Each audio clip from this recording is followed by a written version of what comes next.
everyone, and welcome back to Jesse Hecht Creative. Today we're comparing the Build-A-Figure Rhino and retro-carded Rhino with the Molten Man Build-A-Figure Scorpion and retro-carded Scorpion. Before we begin, make sure to hit that like button and smash that subscribe button. Now let's get to it. I'm really impressed with the Rhino's head sculpt. I love how it looks. However, the skin tone isn't really well defined. It's hard to tell where this scowl ends and where the chin and jowls begin. But that being said, the eyes are well done. These horns are awesome. And the whole of the head sculpt is done in a brown wash with a dark gray plastic. It is wonderful and very nice aside from that flesh tone. The body is well armored and really cool. These shoulder pads are really nice and I love how they look. The whole skin tone is done in cracked little mottled portions with little warts and pieces coming off. The brown wash is done throughout and it makes it look really nice. I love this whole piece. It is excellent. We have huge fists for him, and we have this whole cracked body. It looks amazing. I love the texturing, especially the muscle definition over here, looking really nice. I love how this looks. It's stocky, big, and perfect for the Rhino. The legs are great too. Nice muscle definition and texture. I love how well armored he looks. The brown on the toenails is excellent, and the whole thing is just super nice. All those little cracks and craggles really make this an excellent sculpt.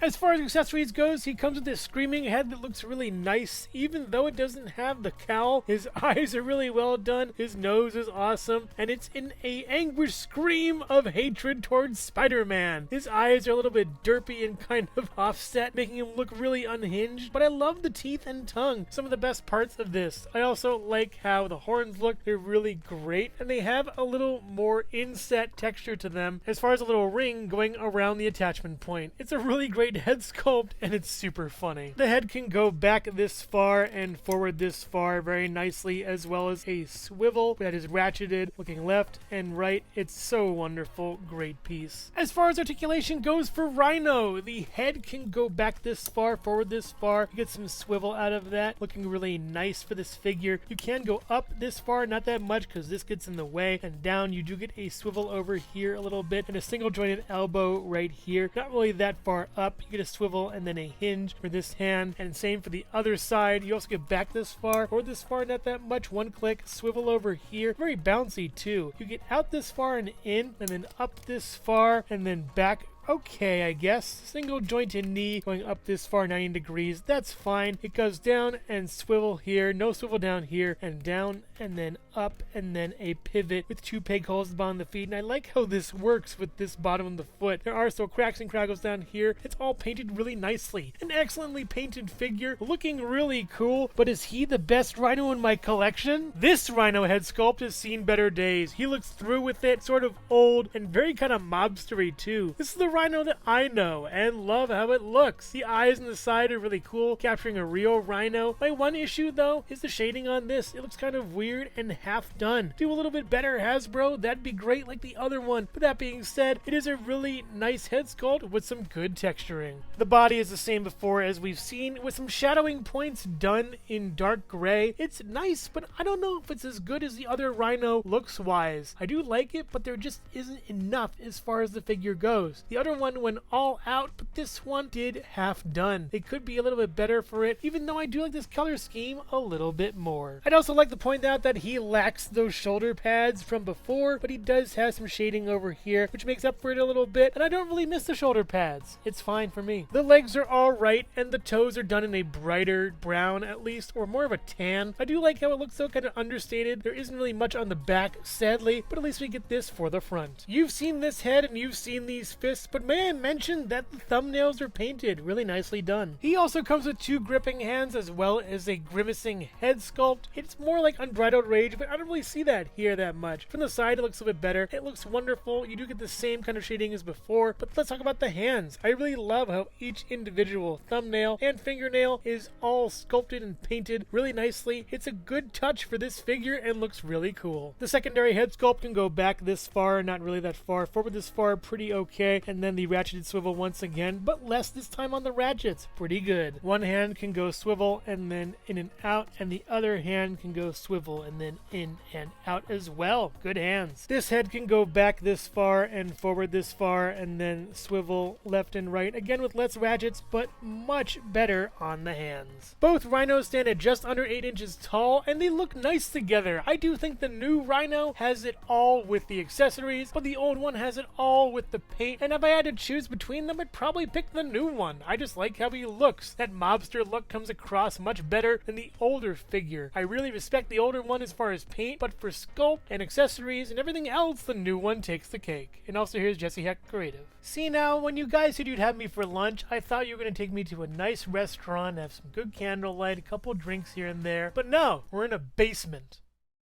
Hello everyone, and thank you so much for watching so far. Make sure to click like, subscribe, share, and leave a comment. You can also click the bell icon for more creativity. Now let's get back to it.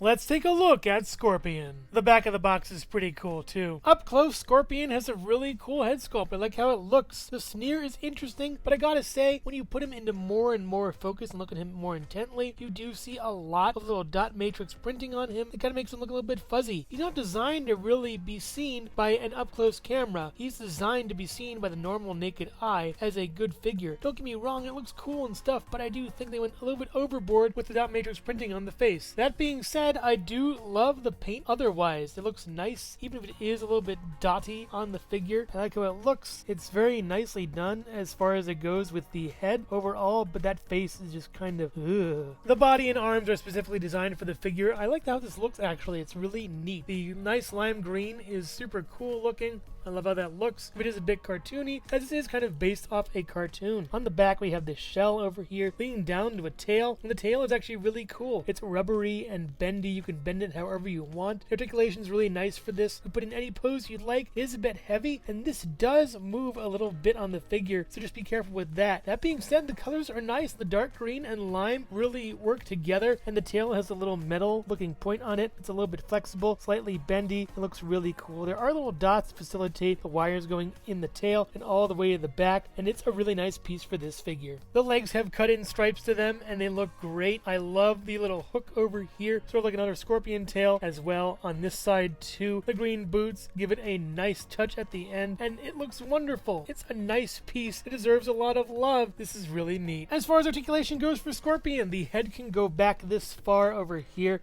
and forward this far right here. It can sort of jut forward, which is pretty neat, and get a little bit of pivot as well as some left and right action. Looking great. You do go up this far on the arm. Any further, I wouldn't want to break it. Go down all the way around. You do get a swivel over here and a double jointed elbow right here with pins on it. You do get a wrist going up and down and swivel. You also get a wrist going up this far, down that far, and swivel as well. You do get a swivel at the ab crunch joint. It works out really nicely, and the body can swivel to that. You also get a swivel over here. You can go crunch a little bit back, but side to side is the main function of the character, having that tail be the counterweight to it, being really nicely done. Speaking of counterweight, the tail can go all the way around as much as you want. You can swivel it and move it, like I said before, and twist it around the figure. Even so, looking really nice. Maybe spring it too. Grab a figure or something over here, maybe Jameson. That'd be awesome. You do get up this far with the leg, and also down this far back, not really that much. You get a double jointed knee right over here, and up and swivel over here. Swivel with the boot cuff and down, and then up, and then pivot. Uchupe goes up on the feet. Definitely a really nice character that harkens back to the animated days. Really sweet. I love how this character looks. He's really nice, but how does he fare against his modern counterpart? Going over the modern version really quick, I like how it looks, but I don't think there's a real feel of emotion to the figure. The head's in a big sneer. It's all covered in that kind of almost wrestler looking armor going throughout the entire body. Don't get me wrong, I like this look, but I wish there was some brighter green to break it up. The gray is just too gray, and I do like the dark green metallic armor parts, but the gray just doesn't look that great to me, as well as the face. So I think in this case, I might give it to the classic. As far as comparing the classic version and modern versions of the Scorpion, I do find the classic one comes out on top. The modern one is fine, it just is way too same colory for me and doesn't have that much panache as far as the modern one does, which has a better head and tail as well. I do like the color scheme even better. It's really nice. It reminds me of an actual Scorpion. The modern one's alright if you want some kind of of armored tank looking Scorpion figure, but the classic one is where it's at for me. Scorpion stands at about 6 inches tall flat, and they look really nice together. The tail itself measures over a foot long, I would say around 13-14 inches or so. This thing is huge. And also here's Jesse Hecht Creative.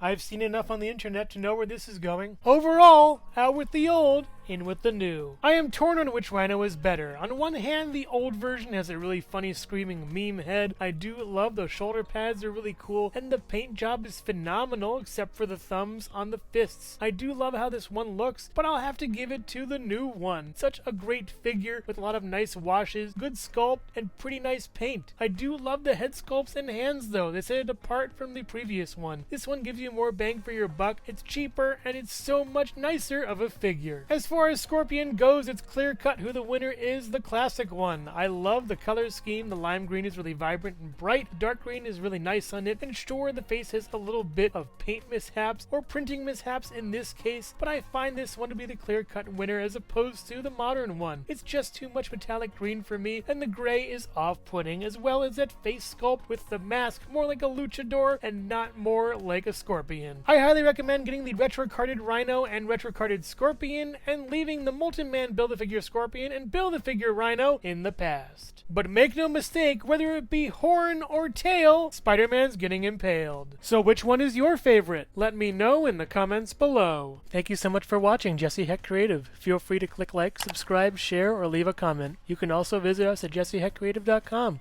where you'll find more reviews like this one. Thanks again for watching and keep being creative. Stay tuned.